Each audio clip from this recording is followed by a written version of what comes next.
Today's questions are going to be a little different from normal. I'm going to try to do a more unedited, rambly style video answering less factual questions and more opinion-y kind of questions. Now, I guess the first question is, why? Well, my day job gets kind of busy around the holidays, or around this time of year, let's say.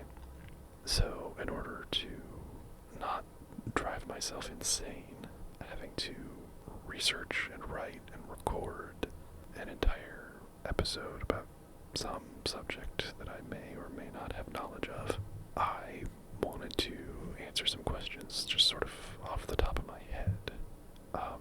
And so I guess the first question will come from me, just sort of making it up for you, is where did I get my original questions? Obviously, in all of my videos, the intro and outro ask for questions from you, the listener.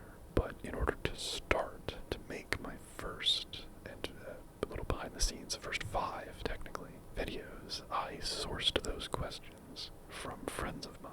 They have no idea that I'm doing this and have no real idea why I asked them these questions. But I sent them this text message, obviously with the names changed, and I just sort of wanted to see what they would ask. Some of the questions in the original video are my own. I also participated in this exercise, so it's like a 60-40 split off my own curiosity and my friends. But 3 or 4 of the people that I messaged didn't send me true, like, researchable questions. They sent me opinion questions.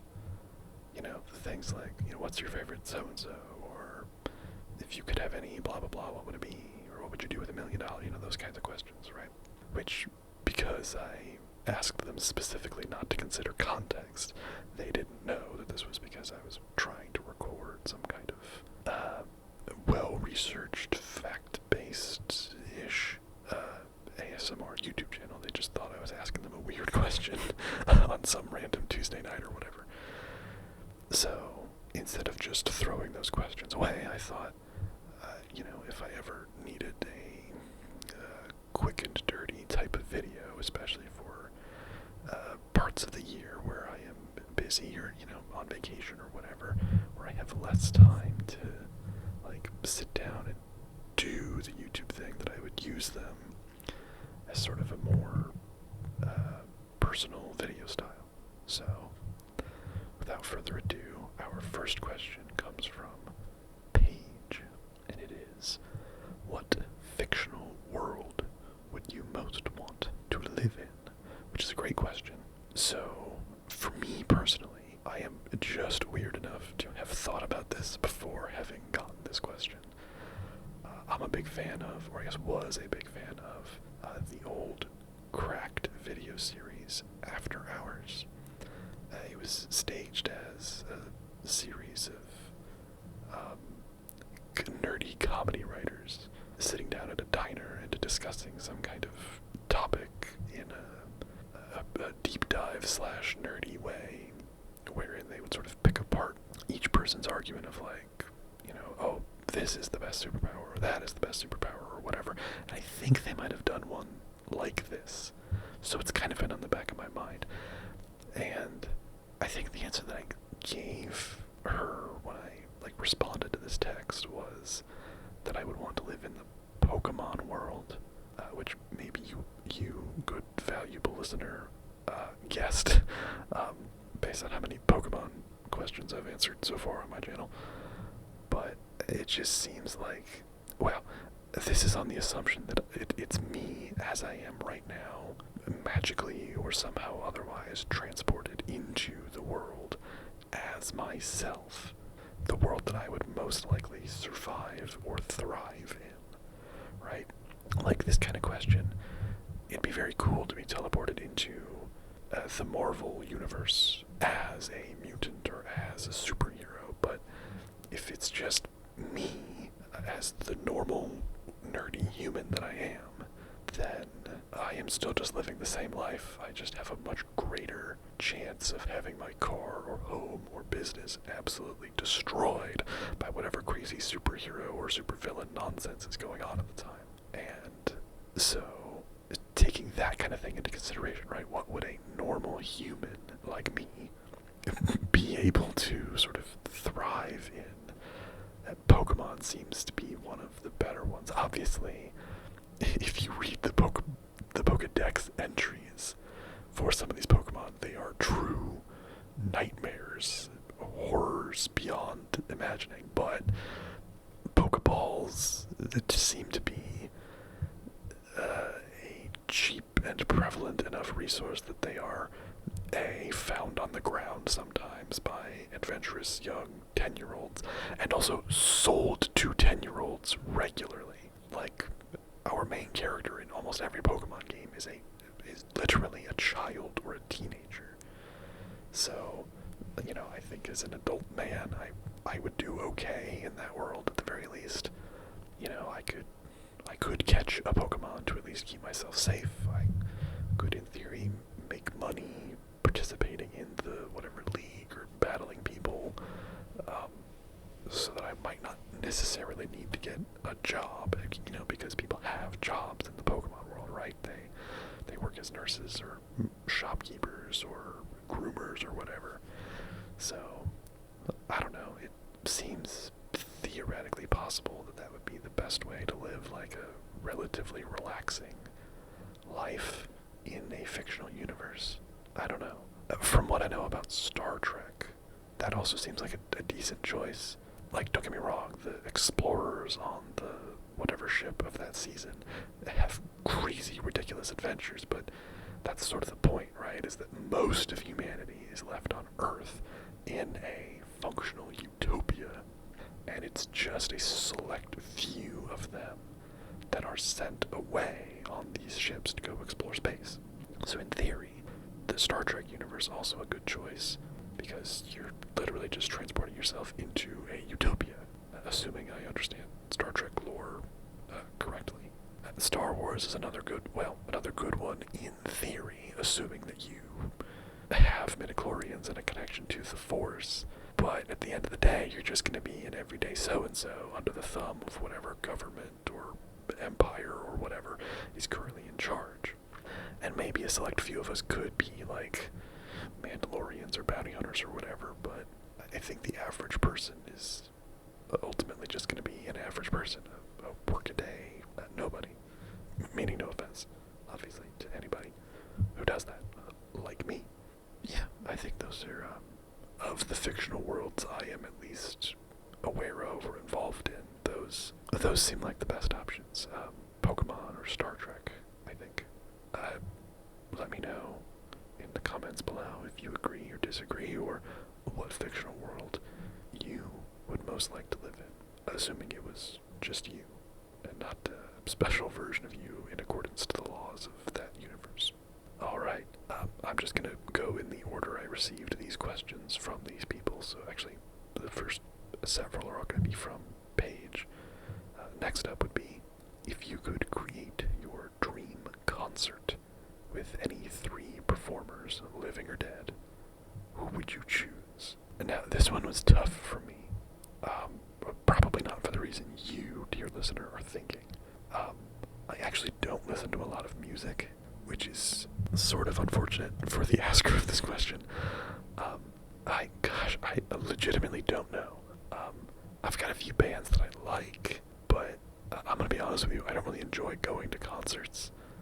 If I want to listen to music, I'd rather listen to it at my own taste for volume, rather than however loud the sound, the crazy loud whatever of a concert. Don't get me wrong, I understand that for many people, it's about the energy and the vibe and the lights and the sounds and the etc. from the concert, but I just don't know. If I had to pick any 3 performers, I might just go with like my favorite 3 as a kid, like as a nostalgia thing. So it would be Green Day, Smash Mouth, and then maybe Queen. like, totally incongruous, but like, I don't know. I think we get some pretty kick-ass songs out of it. Yeah. Unfortunately, I'm not the best person to ask musical opinion questions to. So sorry. Again, if you can think of 3 performers that you think would make a better concert or your own personal dream concert, leave those in the comments below. We'll see who's got the best overall dream Woodstock. All right, next up from my friend here. If you could have a dream home, what are 5 things that would have to be in it? Oh man, this is another weird one. It's gonna be, apologies to anybody expecting me to say some weird shit right now. It's gonna be some really mundane stuff.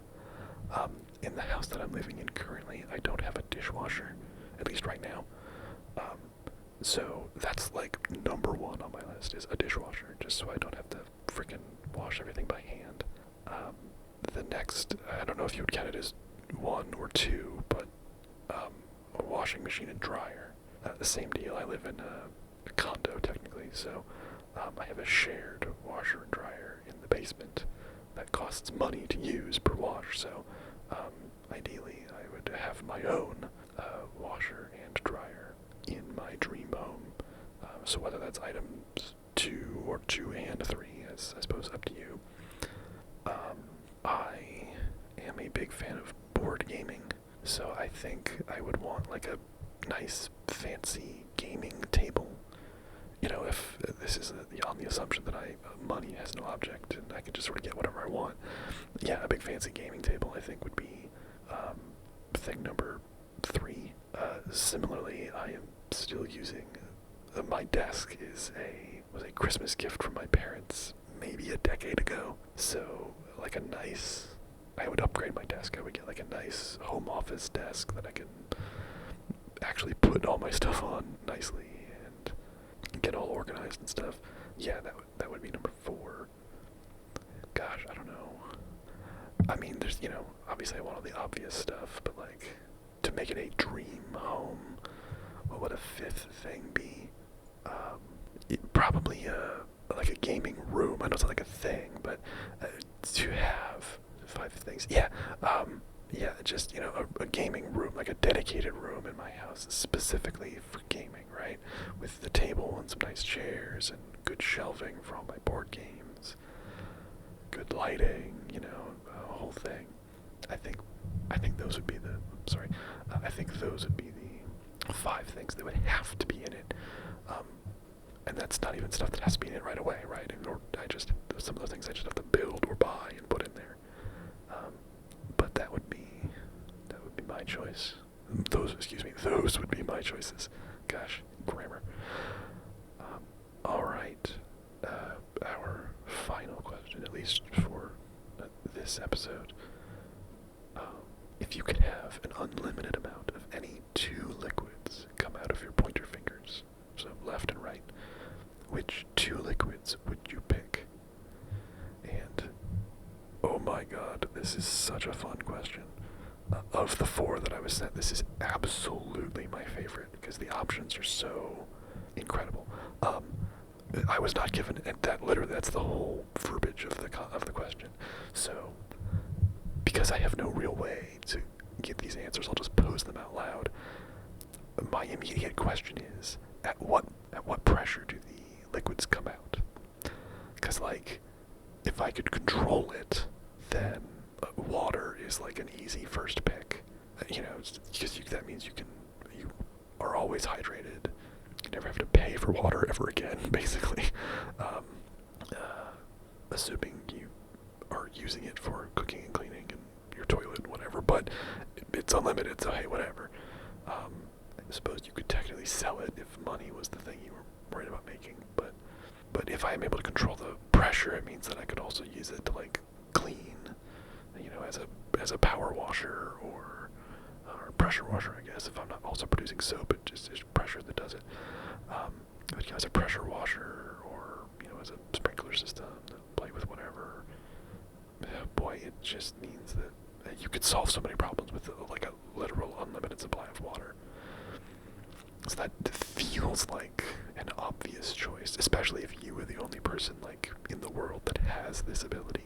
You know, if everyone in the world suddenly gets 2 liquids, enough people will have water that it won't super matter if I do or not. But assuming it's just me that has this ability, yeah, water would be one. And I think when I texted her back about this, I think the other thing I said was gasoline. This is for like monetary reasons, right? Is that if I'm producing gas, and let's assume it's a gas that any vehicle could use, but number one, it means that I would no longer have to pay for gas for my own vehicle and be saving, you know, that $20 to $40 a week, a fill up, I guess, whatever, for myself. So that, you know, making me a couple $1,000 a year in savings. But it also means that I could, you know, sell my gasoline to whoever the hell, and make a tidy, neat profit so that I never have to worry about, you know, money or finances ever again. But those are the two, I don't know, those are the two practical answers. I suppose there's like fun versions, right, where, you know, a little bit of personal information about myself. I don't drink, so like vodka or beer would maybe be good choices, you know, some kind of alcohol, if that was something you enjoyed doing or you were of legal age to consume. Could be nice. Similarly, you know, in world saving, for if your goal is to help as many people as possible, blood, you know, might be something, you know, you could donate functionally an unlimited amount of, oh god, I don't remember what universal donor is. O negative, maybe. Assuming you could control the type of blood you were producing. Or you could pick a specific type. Yeah, you could just donate an unlimited amount of universal donor blood. You know, so that way there's never any shortage of it for anybody. Probably save a lot of lives that way. Gosh. You know, similarly, like vaccines or medications, right? Like, you know, cough syrup is one thing, but, you know, injectable, like insulin, I guess. I'm really not certain if that's a solid or a liquid.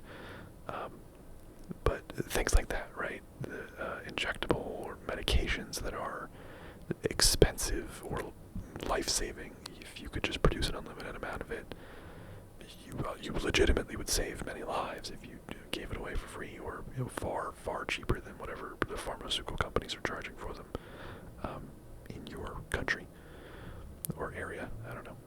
Boy, lots of good choices. Or some fun choices.